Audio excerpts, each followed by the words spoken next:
Hey there, and welcome back to Hold and Modify. It's Editor Q here, and this is a sequel or follow-up video to my prior video where I showed Lightwave having really weird graphic screen corruption. So I wasn't even sure if I was going to make this video, but I went through and read the comments, and you guys offered up some amazing things for me to look out for and test. And I was going to do all that testing and then post on my Facebook community tab, hey, I fixed it, or hey, I didn't fix it, or I still need more help. But then I thought, you know what?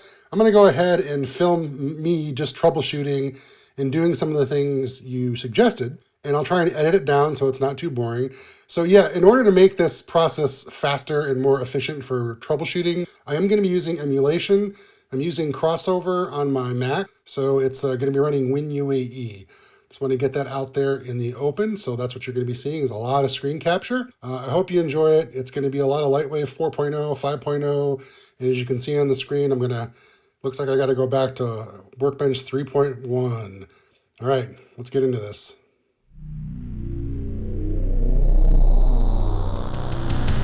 This computer will rule the world.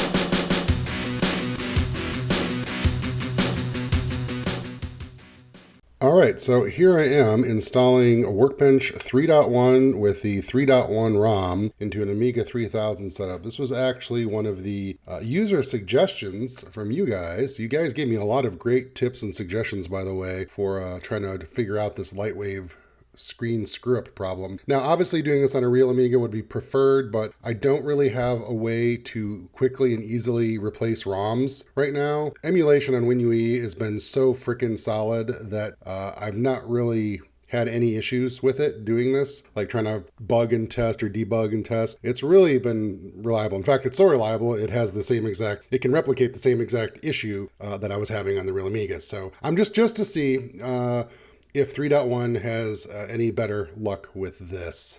All right, so we're gonna reboot. And yeah, I am on a Mac and I'm running Crossover for M-seriee Macs that can do a pretty solid emulation of x86 on the M-series Macs.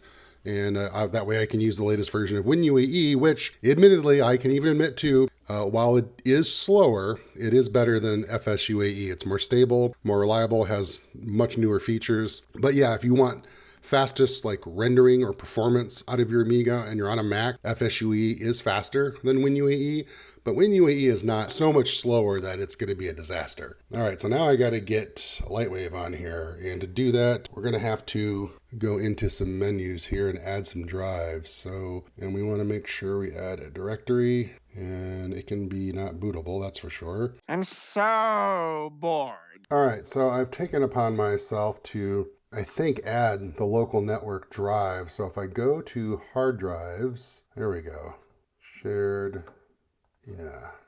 All right, so here we are, and after a lot of hoop jumping, by the way, that I didn't bother showing because it was boring, yeah, we have regressed all the way back down to Lightwave version 4 to see if I can have any better luck. And again, this is under WinUAE, yes, on the Mac here. I already tried Lightwave 5, my exact copy that I was using on the real Amigas, in here, using, by the way, we are under Workbench 3.1, Kickstart 3.1 on a 3000 emulation. So again, yeah, Lightwave 5, and here's Lightwave 4. Much the same thing. Here we go, put that to 200, and yeah, it's much the same thing. Watch, so here as it comes around the corner, we'll go to the camera view, and as soon as we go to the camera view, boom, you saw little zipper thingies, freaked out, see how the little zipper guys show up? That is, we'll go to make preview. Now, see this weird zipper across the screen and this weird angle line here? This is Lightwave 4 with 3.1 ROMs, NTSC. And as you can see, the preview is building. It just has these zipper lines in it. But what is it not doing? It's not doing the crazy horizontal scan line craziness, right? And this emulation is currently set up with no RTG, straight Amiga pass-through, which my Amiga 3000 that we looked at earlier, the real 3000, that was doing straight pass-through on the Picasso, because the Picasso will pass through Amiga Video and flicker fix it. So yeah, this is sort of right. I mean, it's working. It's working better. Lightwave 4 is working better. We're able to see and make a preview without the whole screen screwing up. This is under 3.0 ROMs, which makes me wonder If it's not the ROMs, it's the Lightwave version, because if we hit quit, yeah, we can go ahead and hit quit. I'll actually show this to you. I'll just do this here in real time. We'll come over here, we'll go to work, we'll rename this Lightwave to Lightwave 4, so we know that's what it is. And this one that says Lightwave Old, this is actually a copy of my Lightwave 5 install that's on all those Amigas. So now we're going to go back and launch Lightwave 5. Now my Lightwave 5 is a PAL version, by the way. I wasn't sure if that was causing some of the issue, but we'll go ahead and load this up. And it'll take a second to load. It is not only coming over the network, but it is coming over Wi-Fi, and it's coming through multiple layers of emulation to get to us. And again, those of you that have watched the other videos, I know emulation could be introducing its own things, but we've already proven that emulation is quite accurately reproducing the same bugs the real Amiga had. Okay, so we're looking through the camera. We'll go to scene. I don't know why I just don't save this. I keep having to do this, and it's really silly. I could just save this and not have to keep doing this, Kevin. So we're going to do that right now, by the way. So there we go. So now when I hit scrub, okay, well, this is pretty telling. So we're getting the zippery weird, we're still getting this weird zippery line thing happening. See it? Okay, so it's not Lightwave version 4 versus 5. Lightwave 5 is doing the same thing. However, at least under emulation, running no flicker fixer RTG type stuff. Although the emulator isn't the emulator technically doing, let's go down here to display. So yeah, no, the emulator is running a line doubler. It's doing line doubling. Yep, and it's actually set to double fields. So it is, the emulator is effectively doing what the Picasso was doing, which is line doubling. Let's set this single just for, I don't know. Okay, so now we're getting classic Amiga interlace flicker.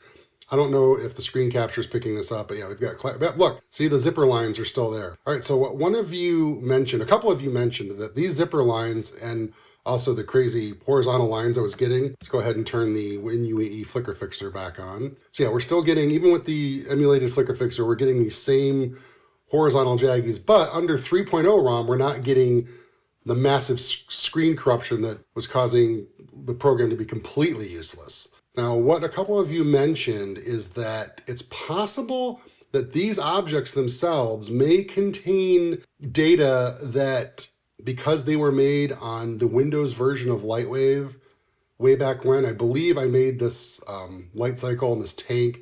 I believe I created all of this Tron stuff during the Lightwave 6.0 era. And it had the, like all versions of Lightwave, even the current version, it has the ability to save back to older versions of Lightwave, and that's how I did this. But I'm wondering if whatever and how this light cycle is saved, or something in this scene is saved, is causing that corruption. Now, what some people said to do, process of elimination, right?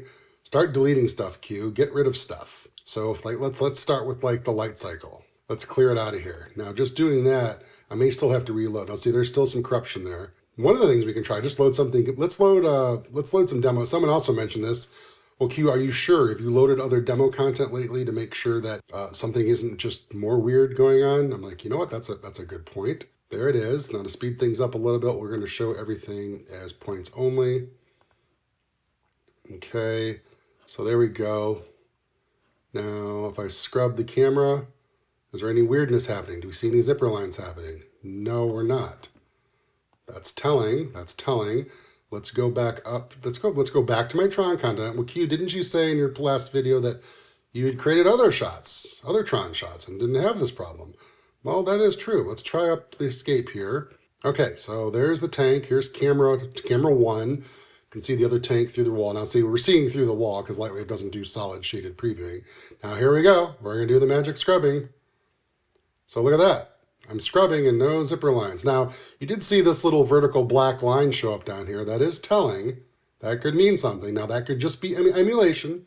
That could be emulation weirdness. But you see why when I was saying I didn't understand why I was having all those problems, because I built all of these shots off of this shot. And I never had the weird zipper problems. But let's make a preview. And even Bounding Box was causing the problem. Nope. So look, I'm making a preview here in Bounding Box mode. And no problems. Weird. That is so weird. In fact, let's go to the next version. The next shot I made after this was this part 2. Let's load that one up. I've shown this one before. So there you go. There's the light cycle and the camera coming down. And no weird zipperness is happening. Recalling the prior video, what did I do? All I did was I had come over here. Well, first I was like, okay, I need to bump this up to 200 because we need more frames. And then I took the camera. This is exactly what I did. I'm going to try and recreate what I did. It completely freaked out that other scene. I moved the camera over here, moved it over here to get around behind this tank, and everything was fine. Started rotating, moving the camera, and I got this far before. I was like, cool, this way when the light cycle comes around, we won't see the tank at first. We're just going to see the light cycle because we think he's going to get away, right? That's what I was, oh, there it is. Right there, you see it, the zipper. So what's happened? What's going on? Okay, so I've got the camera pitched down. Now as I left click and start to move the camera up, tilt the camera up, the zipper, there it is. Tilt down and it goes away, come back, the zipper. On 3.2.2.1 ROM Amiga, this was doing more than just the zipper. It was causing a complete total freak out. So where is the camera? Is the camera intersecting with anything? There's the camera. So let's go to the view, rotate around the view. So there's the camera. The camera is not intersecting anything. Oh, look at that. Just tumbling the perspective view. It's like you get to a certain angle right there. See it? You get to a certain angle of view and the wireframe render system of Lightwave, look at that. It's completely freaking out. So it's not even camera dependent. It's just view dependent. It just completely starts to freak out and it's definitely view angle dependent, just looking this way. Now, this begs the question, when we start to see stuff like this in modern Lightwave, sometimes that means the world scale is so out of whack that the precision, the math, becomes problematic. Now, on an Amiga, as robust as it is, maybe when that math goes completely berserk, the Amiga, because of its custom chipset and chip memory versus system memory, it just doesn't know what to do, just corrupts the entire screen, right? Now look at that. This is only while I'm moving it's doing that. As soon as I stop moving, it goes away. Yeah, that's really bizarre. Let's go back to the precision. So what is my world scale set to? Okay, world scale. So we're gonna max out the grid. So we are set to the, okay, well, every grid square is equal 5 meters. Ooh, really? Because I don't even see the grid square. Do you see it? We should be seeing like a checkerboard. Do you guys see a checkerboard anywhere? I sure as heck don't see it. So we're editing the view. Let's zoom out. Okay, there it is. So every one of these is 5 meters square there. So, I mean, it's big. I mean, it is big. If you're trying to do this more real world scale, it's big, but not obnoxious. I mean, that's a tank, right? I mean, it's a big tank. That bike is also about 5 meters long. It's not thousands of meters. It's not kilometers, okay? That's what I was worried, that maybe the world scale was set to some obnoxious size. It's not. This is actually reasonable. But now, by the way, you can see that the width of this tank is coming up at around 20 meters. Big, but again, not so big that it should cause massive corruption everywhere. We're going to start tumbling the view to see if we can trigger that angle, that zipper angle. If we go back into that area, that tank that's over there, right? Okay, so there we go. Now we're back onto the tank. We're going to go to view, going to zoom in, get closer. I'm trying to get us into the same area, general area that we were when I had triggered all the weirdness. I mean, this is darn close to being like right where it was at. I mean, it didn't seem to mind, right? So there we go. Oh, there it is. Yep. Okay, so this is progress. While actively tumbling, yeah, there's something about this scene and how it is laid out in this world, or what the objects are doing in this world, that is causing this corruption. And the 3.0 system ROMs 3.1 ROMs seem to handle it better because they don't completely cause the program to interface to freak out. All right, well, that helps me troubleshoot more. Thank you to you all, by the way, who chimed in on this and really helped. That's awesome. I tested, it helped me test some things. People said, look at the objects, start unwelding points, merging points, do a bunch of technical stuff to the Lightwave objects to maybe make them safer for the Amiga version, regressing them and whatnot. Yep, got to definitely try that out. So we're going to get to that phase. That'll be the next phase. This at least eliminates a couple things, like in the 3.2.2.1 ROMs, I can't get this far. If I try to, as soon as it triggers this, the whole screen freaks out. at least the 3.1 ROMs are allowing me to still use the software without completely visually kind of crashing it, so to speak. Now I just need to figure out what one of these meshes is causing this unfortunate chaos. I mean, you can do this. I could just say clear all objects. And now let's move, tumble around. Okay, so look, I've cleared everything out. Now ignore the weird, jankiness that is this grid. But look, we're not getting that bug, right? So what we're gonna do is we'll go to tank 2, clear object, yes, and then clear all its descendants. Go to tank 1, clear object, yes, clear all its descendants. All right, so now it's just bike in the Tron world, right? Bike in the Tron world. Now we're gonna pick the bike, click on center to get us kind of locked into that same area. Actually, we were behind back here, weren't we? Oh, there it is, look. Corruption, corruption. Let's get rid of the bike. Oh, no, corruption. Is it this big wacky Tron world? What if the Tron world objects here that I'm using, these walls and things, what if they're just like gigantic and I have them scaled way down? So that's freaking it out. Zoom, oh yeah, look, just zooming out. Just zooming out. Ooh, okay, so you know what? I think we might have found it. I think it's because, yeah, oh yeah, okay, so if one of these squares, this is what I was talking about, how if the scale of things is way too large, if one of these squares is 5 meters, look at that 5 meter pod of squares over there. That's 5 meter squares, 16 by 16, okay? Here, let's make it 32 by 32 of 5 meter squares. And they're still way, way over there. What the heck? What's going on? So if we go back to tumble, and let's get the zoom factor back into something normal. Come back around. Try and get the trigger to happen again. Okay, so there's the trigger of all the wackiness. So now let's go and let's get rid of like the ground. Is it the ground the reason it's doing that? No. Is it possibly the Tron wall? Tron wall 2, is it doing it? And its enormous chunkulous size. Oh, look at that. So Tron wall. Folks, Tron wall. Because the world is still really, really big, by the way. This is a big object. But I'm guessing that Tron world object must be gigantus. So let's see here if we can find it. There it is. It's back in the shot. Yeah, this Tron wall is still gigantic though, because look how far I'm having to zoom out. And where the heck is it? Oh my gosh, it's enormous. Is it enormous? Is that what I'm seeing here? View, zoom factor. Okay, so here's the entire Tron world object. Let's get rid of that. Tron world. Okay, we'll get rid of Tron world. Leaving us with just the Tron wall and a null. The null doesn't matter. Oh my gosh. That's totally it. Look at that. It can't even draw it. It's like so massive. Oh, Q, what did you do? So let's size it down. Look at this. I'm sizing it down, Still going, still going. Oh my God. Yeah, this thing is just a disaster. It's so big it can't even, it's running out of precision to scale it properly. Well, that's the answer, folks.